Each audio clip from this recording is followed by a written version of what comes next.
제가 질문을 몇 가지 먼저 작가님께 드리고 또 여기 함께 해주신 분들 질문을 좀 받아볼까 해요.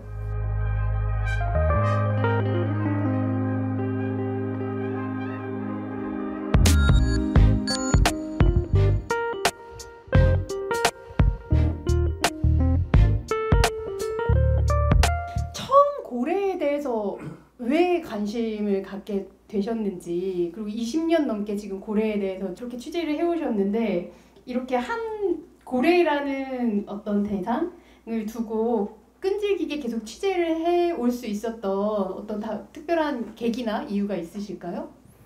그러니까 저는 원래 좀 덕후 성향이 있어가지고요. 그냥 하나에 꽂히면 계속 하게 되는 스타일인데, 사실은 뭐 고래에 대해서 원래 관심이 있었던 건 아니고, 이제 회사에 들어오고 나서 저는 계속 북극권으로만 여행을 다녔어요. 그래서 아주 지금은 뭐 아이슬란드도 많이 가시는데, 제가 아이슬란드를 처음 간 게 2004년인가 그래요. 그때 그 여행사에 가서 아이슬란드 표 주세요 그러니까 아일랜드 표를 주고 막 이러던 시절이었는데, 뭐 알래스카, 아이슬란드 이런 곳, 그리고 이제 북극으로 취재를 가다 다니다 보니까 고래에 대해서 자주 이렇게 접할 수밖에 없었어요. 그러니까 뭐 여기저기 고래뼈 널브러져 있고 고래를 실제로 본 적도 상당히 많다 보니까 고래에 대해서 관심을 단순히 가지게 됐죠. 아주 자연스럽게 가지게 됐고, 고래는 관심을 가지면 가질수록 매력적인 동물이더라고요. 그러니까 우리가 동물에게 관심을 가지게 되는, 동물을 좋아하는 이유가 차이와 유사성이거든요. 저희와 같은 동물을 좋아해요. 우리가 고양이를 좋아하는 거는 고양이 얼굴이 귀엽기 때문이거든요. 인간과 비슷한 얼굴이기 때문에. 반면에 고래를 좋아하는 이유는 인간과 전혀 다르기 때문에 좋아하거든요. 그래서 그러한 어떤 새로운 세계를 알아가는 그런 재미, 그리고 특히 이 고래 관찰을 저를 많이 했는데, 고래를 볼 때 어떤 그 경이로움, 이런 거는 지금도 잊을 수가 없어요. 지금도 이제 고래를 가끔씩 보면, 외국에 나가서 고래를 보면 진짜 두근두근 하거든요. 고래를 보는 게 이제 다른 동물 보는 거와 달리 고래는 진짜 찰나거든요. 그 찰나 0.5초를 보기 위해서 1시간을 기다려야 되거든요. 그래서 그 순간이 좀 더 영원해지는 것 같아요. 그래서 저는 꼭 그 고래 관찰을 한번 해보십사라는 얘기를 드리고, 저는 계속 고래를 좋아하게 된 원인은 덕후적인 저의 본능과 그 다음에 고래를 보는 그 찰나의 기억들이 계속 저를 이끌지 않았나라는 생각이 듭니다. 아까 그 한겨레 계실 때 썼던 제조리 기사들도 소개를 해주셨는데, 이제 퇴사를 하시고 다정한 거인이 이제 책이 나온 거잖아요. 그러니까 기자로서 기사로 쓰는 어떤 고래에 대한 어떤 이야기, 그런 시선과 또 작가로서 가지는 어떤 시선이나 그 어떤 문체랄까요? 그런 게 좀 다를 수 있을 것 같거든요. 어떤 변화가 좀 있으세요? 기자로서 기사를 쓸 때는 사실은 그 취재원이라고 하죠. 사실 취재원을 독자로 상정하고 쓰는 경우가 상당히 많아요. 그래서 기사들이 좀 재미가 없죠. 근데 일단은 기자가 대중들에게도 쓰기는 하지만, 취재원들, 뭐 정부 관료나 혹은 환경단체 활동가나 혹은 뭐 하여튼 이런 사람들이 보게 함으로써 사실은 사회를 변화하는 그런 중요한 기재이기 때문에 사실은 취재원을 대상으로 기사를 쓰는 경우가 많죠. 근데 저는 물론 그러니까 기자로서 하는 쾌감이 그런 기사를 씀으로써 사회를 바꿀 때 느끼는 쾌감이 사실은 있거든요.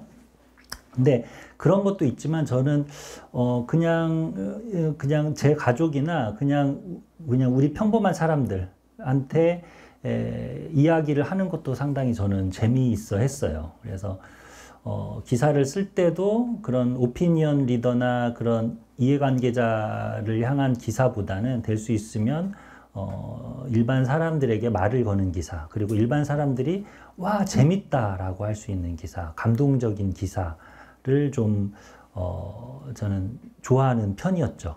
네, 그래서 항상 기사를 쓸 때도 좀 스토리나 서사에 대해서 좀 고민을 하는 편이었고, 어떻게 해야 계속 스크롤하다가 안 빠져나가고 끝까지 읽을까라고 하면서 어떻게 떡밥을 던질까, 어떻게 낚시를 할까, 떡밥은 어떻게 해소를 시킬까, 뭐 이런 거를 고민하는 스타일이거든요. 그래서 그렇다 보니까 취재도 그런 스토리에 맞게 좀 취재를 하고, 그래서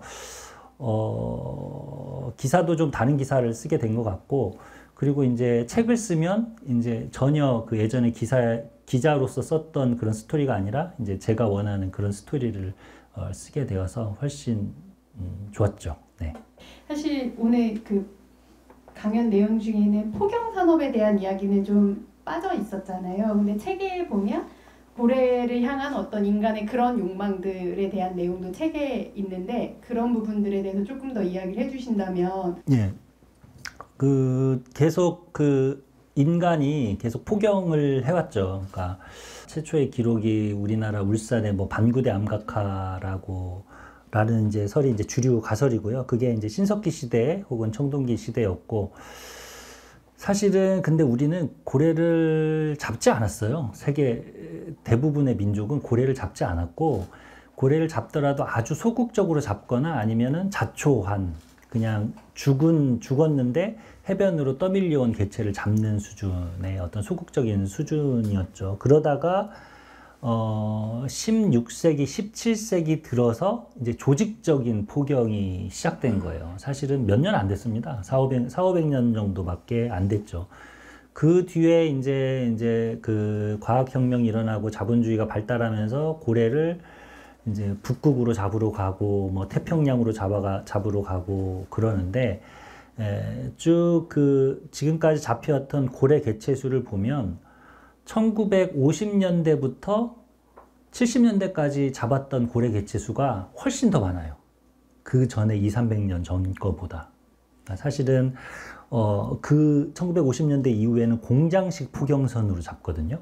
그래서 이 폭약 작살이라는 걸 탁 던져가지고 총으로 쏴가지고 고래 안에서 이렇게 터지게 해서 바로 그거를 공장식 포경선을 끌어와가지고 거기서 해체까지 하고 기름까지 만들어버리는 그런 일관 공정이 완성이 돼요. 1900년대 이후에. 근데 반면에 우리가 생각했던 그 허먼 멜빌의 모비딕에 나오는 그런 포경은 사실은 인간과 고래의 어떤 생사를 건 싸움이거든요. 그때는 그러니까 큰 배가 있으면 고래가 발견됐다. 그럼 뭐 다시 블로우스라고 이렇게 딱 외치면 조그마한 보트가 나가는 거예요. 보트 한 서너 척이 나가서 고래 가까이 가서 작살을 딱 쏴서 고래에 맞추면 그때 고래가 죽는 게 아니라 이제 2시간 내지 3시간 동안 밀고 당기기를 계속 해야 되는 거예요. 계속 이 작살을 계속 잡고 있어야 되는 거죠.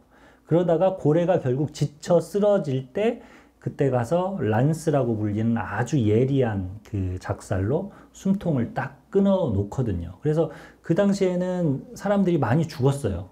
많이 죽고 생사를 건 싸움이었죠. 자연과의 어떤 말하자면 생사를 건 싸움이었는데, 지금 1950년대 이후의 포경은 그게 아니라 자연을 그냥 지배하는 거죠. 착취하고 지배하는 거죠. 그래서 실제로 개체수만 보더라도 그 이전과 그 이후의 포경은 같은 어떤 그 차원에서 비교할 수 없을 정도라고 할 수가 있죠. 근데 여튼간에 그런 식으로 우리는 그 고래를 경제적인 자원으로 이용을 했고, 그러다 보니까 고래 개체수가 적다 보니까 이제 미국이나 뭐 이런 선진국들이 발을 빼요. 발을 빼서 결국은 1986년에 상업포경 금지 협약이 설정이 됐고, 그래서 지금은 일본, 노르웨이, 아이슬란드 이제 세 나라만 고래를 잡게 됐죠. 그래서 사실은 이미 저는 이제 어느 정도 전세는 기울어졌다고 봐요. 고래를 더 이상 상업적으로 이용하는, 그러니까 그 고기로서 사육, 그러니까 포획해서 이용하는 흐름은 거의 이제 소수적으로 되어 가고 있고, 지금의 문제는 이제 고래를 잡아서 전시 공연에 이용하는 문제, 그 다음에 바닷속에 사는 고래들이 이제 플라스틱 쓰레기라든지 아니면은 너무 많은 그 배들로 인한 소음, 이러한 공해 때문에 일어나는 피해가 이제 좀 중점이 되었다고 볼 수가 있습니다. 그러니까 그런 상황들 가운데서 이 책 후반부에 보면 고래가 기후위기의 어떤 해결사, 동물로서 또 등장하기도 하는데 그런 내용에 대해서 조금 더 이야기를 해주신다면. 네, 고래똥이죠. 고래똥. 고래는요, 밥을 먹을 때는 바다 밑에서 먹지만 똥을 쌀 때는 바다 위로 올라옵니다. 왜 그럴까요? 왜냐하면 바다 밑에서는 압력이 너무 세가지고 똥이 안 나오겠죠. 그래서 아래에서 먹고 위에서 쌉니다. 근데 이렇게 싸요. 이렇게 위에서 엄청나게 큰 똥을 싸잖아요. 몸도 크니까 똥도 크잖아요. 근데 똥이 이제 얘네들이 바다 위에 떠오를 거 아니에요. 근데 얘네들은 보통 철이나 이런 유기물입니다. 그러면 뭐가 모일까요? 식물성 플랑크톤이 모여요. 식물성 플랑크톤 얘네들을 보고 이제 모이겠죠? 식물성 플랑크톤이 뭘 하죠?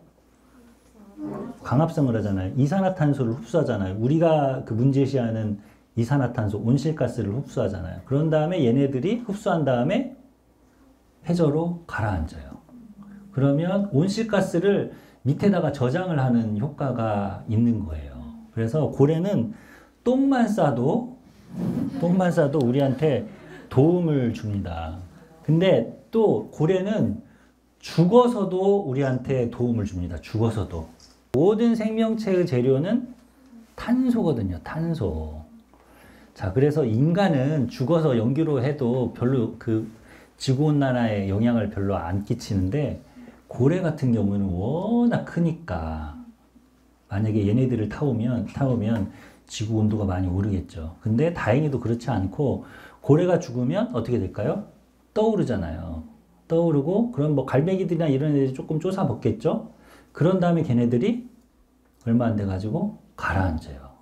그러면 또 온실가스를 바다 밑에다가 저장하는 거죠. 그래서 고래는 똥을 싸고 죽는 것만으로도 지구에 많이 기여를 합니다. 고래가 이런 식으로 기여를 한다는 게 알려진 지가 오래되지 않았어요. 불과 한 10년, 15년 정도밖에 안 됐어요. 매튜 사보카라는 그 과학자가 네이처에다가 2021년인가 언제 쓴 논문인데 계산을 했더니 만약에 남극해에 있는 고래를 포경시대 이전으로 되돌리면은 8억 톤 정도 이산화탄소를 포집할 수 있는 걸로 계산이 나왔어요. 8억 톤이 어느 정도 되냐면은요, 우리나라가 배출하는 게 한 7억 톤 정도 돼요. 그러니까 쉽게 말해서 남극해에 있는 고래를 포경시대 이전으로 다시 되돌리면 우리나라가 배출하는 이산화탄소량 정도 우리가 세이브할 수 있다라고 볼 수 있죠. 그렇지만 제가 전제 드리는 건 아직까지는 과학적 불확실성이 좀 크다. 숫자로 말하기에는 아직까지는 조금 우리가 조심스럽다는 측면이 있지만 여튼 그 정도로 볼 수가 있습니다. 그래서 이를테면 뭐 맹그로브 숲 있잖아요. 우리 뭐 괌이나 뭐 필리핀 가면 바닷가에 막 꼬불꼬불한 나무들 있잖아요. 그게 맹그로브거든요. 그게 가장 그 기후변화 완화 효과에 좋다고 하는데 아마 고래는 그 정도 위치는 차지할 것이다 라고 보면 될 것 같습니다.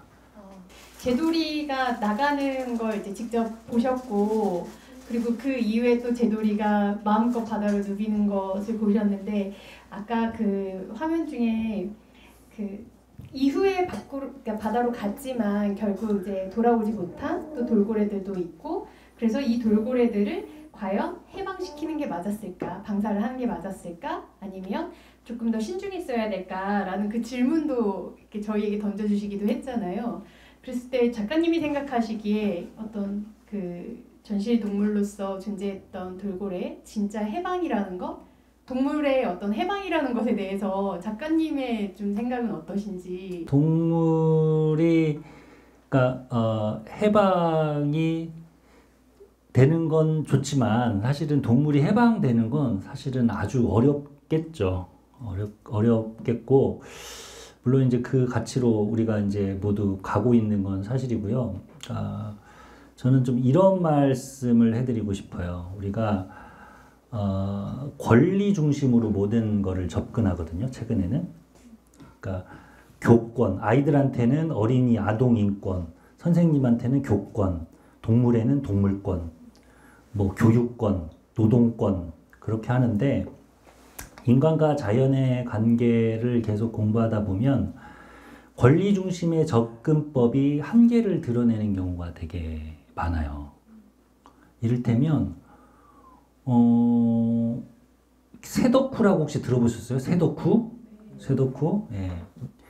세덕후가 재작년인가 이제 제주도 마라도에서 길고양이들이 새들을 잡아먹는 새들 새끼들이나 뭐 이런 걸 괴롭히는 것들을 유튜브에 써서 전국의 캣만 캣데디님들께 밥 주지 마세요라고 써가지고 그게 이제 엄청난 논란이 됐거든요.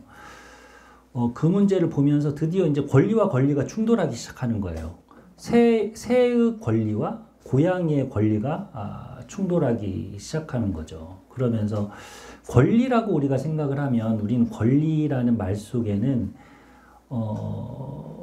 그냥 천부적으로 가지고 있다라는 게 전제되는 경우가 많거든요. 근데 사실 권리라는 말은 되게 근대적인 개념이에요. 근대 100년 전에 생긴 개념이거든요. 법적인 개념이거든요.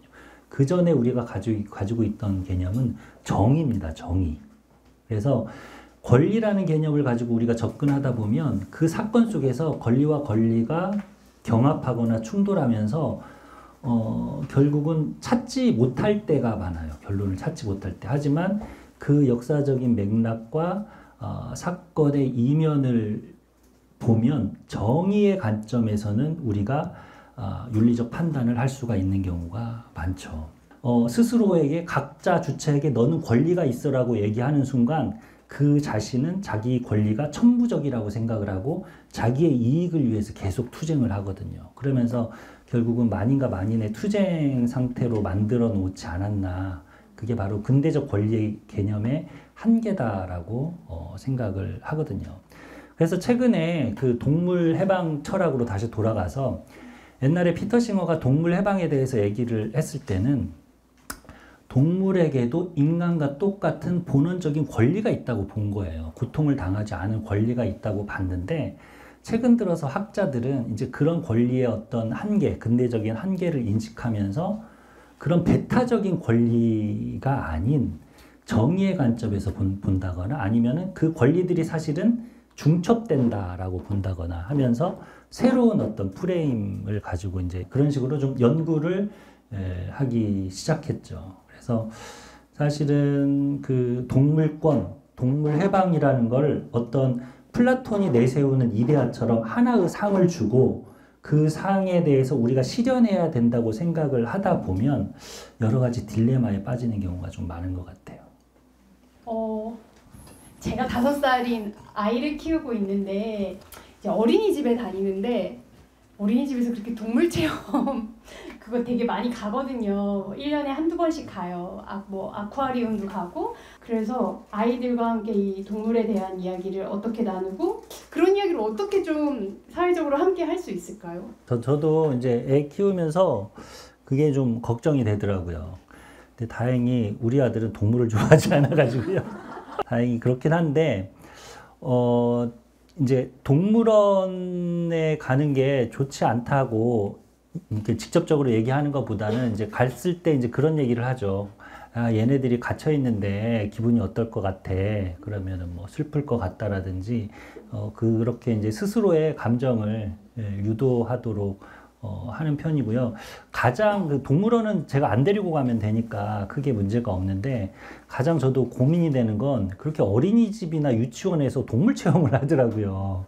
그래서 그 부분을 좀 어떻게 해야 되는지 저도 사실은 좀 고민이더라고요. 그러니까 근데 여러 가지 층위가 있어요. 사실은 이제 우리가 동물 체험을 하거나 그럴 때 이게 이제 가축이거나 농장 동물일 때는 크게 스트레스를 받지 않아요. 원래 길들인 애들이기 때문에. 그런데 얘네들이 야생 동물일 경우에는 이건 좀 문제가 많거든요. 특히 이제 도심에 있는 그 체험형 동물원 같은 경우는 정말 그 데려가면 안 됐죠. 저는 그런 데는 아직 한 번도 데려간 적이 없고 동물원도 뭐 거의 간 적이 없긴 한데 얘가 워낙 뭐 관심이 없어가지고 그렇기는 한데 이제 동물원에 가면 이제 그런 얘기를 해주고 체험형 동물원은 꼭 저는 안 데려가야 되고 없어져야 될 곳이라고 생각을 합니다. 근데 한편으로는 또 이런 생각이 있어요. 동물원이 바로 없어질 수 있는 제도는 아니거든요. 그러니까 우리 사회에 이미 정착이 되어 있고 또 우리 인간에게는 또 동물을 옆에서 보고자 하고 만지고 싶어 하는 욕망이 있습니다. 그거를 무조건 하지 마라라고 하는 거는 사실 불가능한 거고, 그러한 욕망을 우리가 어떻게 관리를 해야 될 것인가를 이야기하는 게 저는 훨씬 더 현실적이라고 생각을 합니다.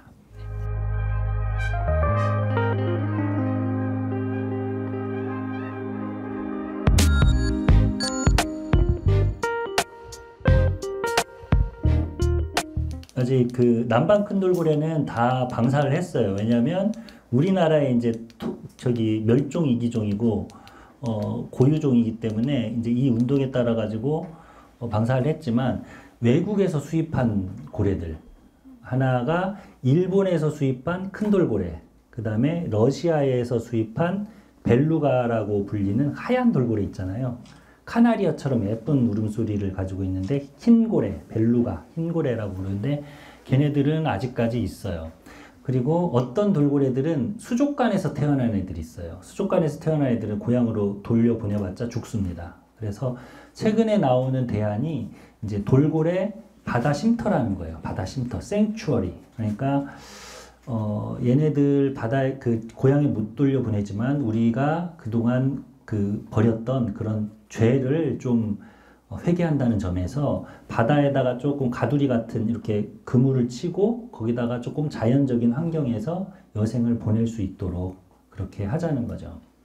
근데 쉽지는 않아요. 제가 기자를 할 때 2012년인가 2011년인가 하여튼 2010년대 중반이었는데 미국 디트로이트에 있는 볼티모어에 있는 국립수족관에서 처음 발표를 했어요. 이제 우리는 더 이상 돌고래를 사육 안 하고 바다에서 생추어리에다가 다 옮기겠다라고 했는데 그 국립수족관도 아직까지 계획만 세우고 있어요. 유일하게 지금 성공한 사례가 아이슬란드에 있는 이제 벨루가 생추어리라고 있는데요. 거기는 이제 제가 취재를 가봤어요. 근데 거기도 쉽지는 않더라고요. 우리가 이제 바다 쉼터라고 해서 우리가 이제 야생 방사를 했다, 돌고래가 자유로울 것이다라고 생각하는데 사실은 냉정하게 얘기를 하면 그냥 야외형 동물원이죠. 왜냐하면 그건 역시 이제 감금한 거니까. 왜냐하면 걔네들이 아프거나 뭐 질병에 걸리면은 걔네들 다시 잡아야 돼요. 다시 잡아서 치료해야 되고, 걔네들이 뭐 못 먹을 것 같으면 다시 생선 던져줘야 되고 그렇거든요. 그래서 관리하는 게 좀 쉽지가 않은 것 같아요. 그리고 그 야생 생추어리가 있으려면 옆에다가 또 수족관을 하나 지어야 돼요. 왜? 얘네들을 이제 아프거나 문제가 생겼을 때 다시 수족관에 넣어야 되니까. 그래서 여기 넣었다가 다시 보냈다가 다시 넣었다 보냈다. 그래서 제가 갔을 때도 이 수족관에 들어있었거든요, 얘네들이. 그래서 그게 쉽지는 않아요. 세계 뭐 캐나다에서도 지금 시도를 하고 있고, 노르웨이도 시도를 하고 있고, 우리나라 해양수산부에서도 매년 지금 계획을 잡고 하려고는 하고 있어요. 근데 아직까지는 이제 관리 기법이라든지 이런 것들이 그 쌓이지는 않아가지고 쉽지는 않다는 거. 그럼에도 불구하고 저는 그게 돌고래에게 우리가 잘못했던 거를 말하자면 사죄하는 의미가 될 수 있고, 또한 그게 좋은 생태 교육 자료가 될 수가 있다라고 생각을 합니다.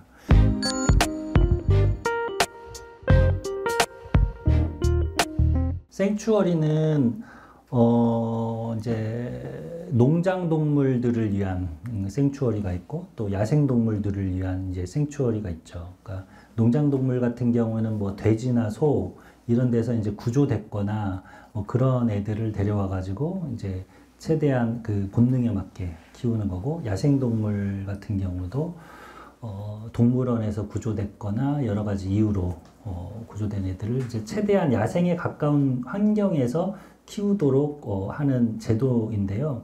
생추어리는 기본적으로 어떤 운동의 본질적인 가치를 담고 있다기보다는 그 본질적인 가치를 위한 하나의 임시적인 수단으로 볼 수가 있는 거죠. 그러니까 생추어리 운동을 하는 사람들은 여러 가지 상을 가지고 있을 거예요. 그러니까 동물권이 우리가 곧 보통 이게 단순하게 하나의 어떤 이데올로기라고 생각하는데 동물권 내에서 아주 다양한 스펙트럼이 있거든요.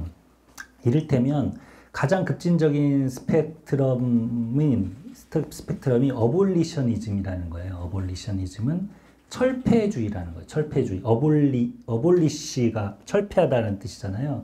그러니까 어볼리셔니즘은 그 미국 노예 제도를 철폐할 때 그때 어볼리셔니즘이라고 했는데 마치 인간을 사용하는 노예를 철폐하듯이 우리는 동물에 대한 사용 모두를 철폐해야 된다라고 주장하는 거예요. 만약에 어볼리셔니즘적인 관점에서 본다면 생추어리도 문제가 될 수 있죠. 왜냐하면 그조차도 동물을 이용하는 거니까요. 그런데 그 어볼리셔니즘뿐만 아니라 말하자면 인간과 동물의 관계가 어쩔 수 없이 서로가 이용하고 이용당하는 관계라는 걸 인정하는 관점도 있고 뭐 여러 가지가 있습니다. 하여튼 여러 가지가 있어서 우리가 그냥 보통 동물권 하면 어볼리셔니즘이라고 생각을 하게 되거든요. 권리는 다 배타적이고 모든 모순은 해결돼야 된다라고 생각을 하는데 사실은 그 어볼리셔니즘은 아까 말했듯이 너무 단순해서 직관적이긴 하지만 조금씩 사건으로 파고들면은 조금 부딪히는 측면이 현실 운동에서 부딪히는 측면이 좀 있습니다. 그래서 어볼리셔니즘은 어떻게 얘기를 하냐면요, 반려동물도 번식을 시키면 안 된다고 봐요. 반려동물도 인간이 이용하는 거기 때문에 점차 번식을 다 금지시켜가지고 반려동물도 없어져야 된다고 보는 거죠. 없어져야 된다고. 근데 그 반대자들은 그러면 우리가 동물을 가까이서 두고 싶고 만지고 싶고 이런 욕망은 어떻게 되는 거지? 그럼 그런 욕망을 다 접어야 되는 건가? 라고 또 반론을 펼 수 있겠죠. 그러니까 어볼리셔니즘 같은 경우는 윤리적으로 보는 관점이에요. 뭐든지 다 윤리적으로 보는 관점이고 반면에 이제 그게 아니라 인간 동물이 서로 관계를 맺으면서 뭐 서로에게 영향을 미친다는 뭐 그런 관점도 있고 여러 가지가 있습니다.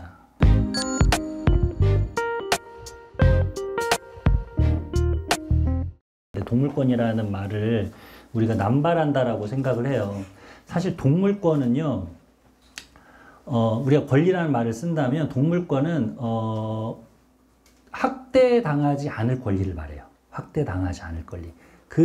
학대당하지 않을 권리로서의 동물권은 이미 우리나라 법률에 다 반영이 되어 있습니다. 그럼요. 다 되어 있습니다. 그게 권리라는 말을 쓰지 않았을 뿐이지 학대당하지 않을 권리는 다 반영이 되어 있어요. 그래서 동물권의 가장 기본적인 수준은 학대당하지 않을 권리다. 뭐 반려동물이나 농장동물은 학대당하지 않을 권리, 야생동물은 뭐 서식지를 훼손당하지 않을 권리, 뭐 이런 것들이 있다라고 보면 좀 이해가 쉬울 거예요.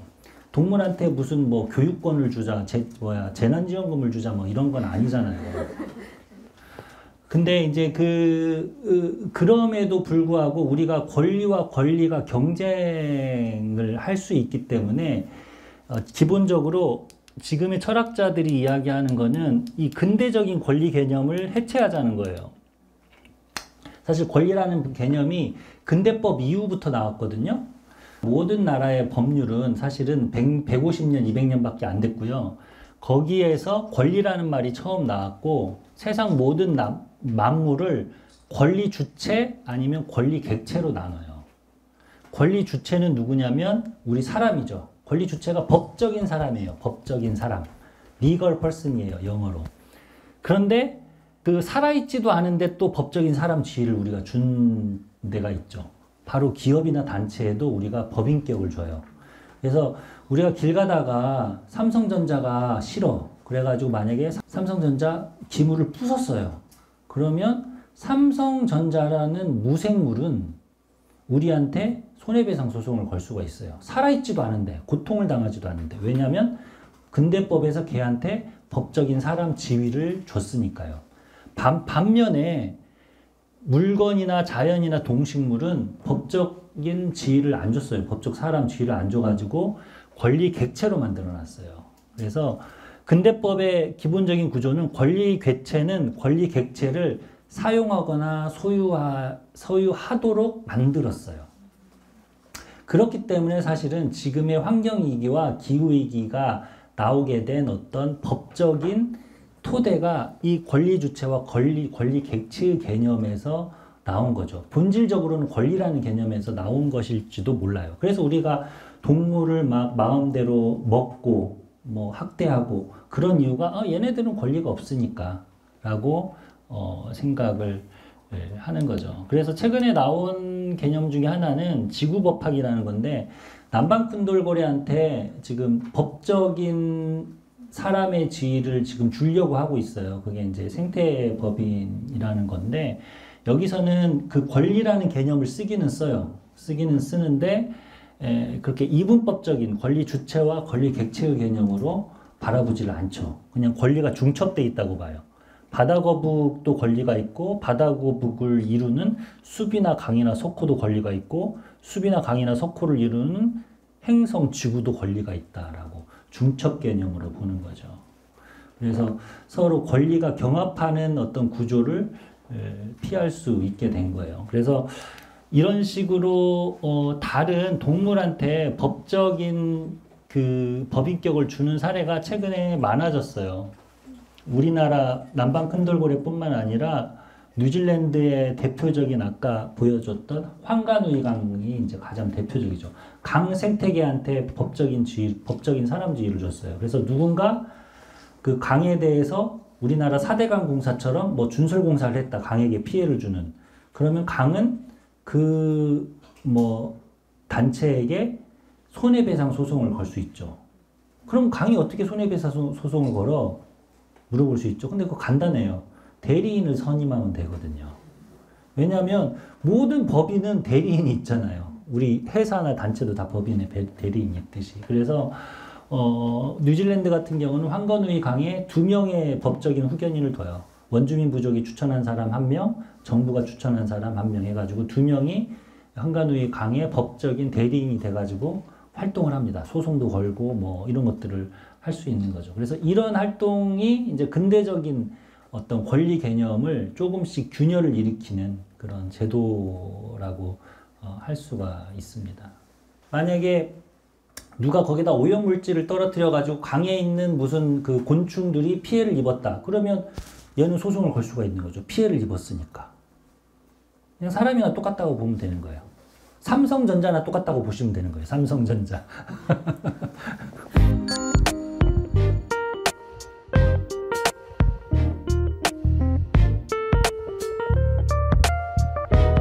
동물을 보호한다거나 뭐 환경을 보호한다거나 할 때 인간이 구원자라는 시각이 있거든요. 인간이 너희의 보호자고 인간이 너희의 지배자이기도 했지만 또 너희를 구원할 사람은 바로 인간이다라는 그런 시각이 이제 지배적인데요. 물론 뭐 일견 맞죠. 맞는데 이 제도리 사건을 쭉 보면 사실은 동물이 일반적으로 전일적으로 인간에 지배당하지 않거든요.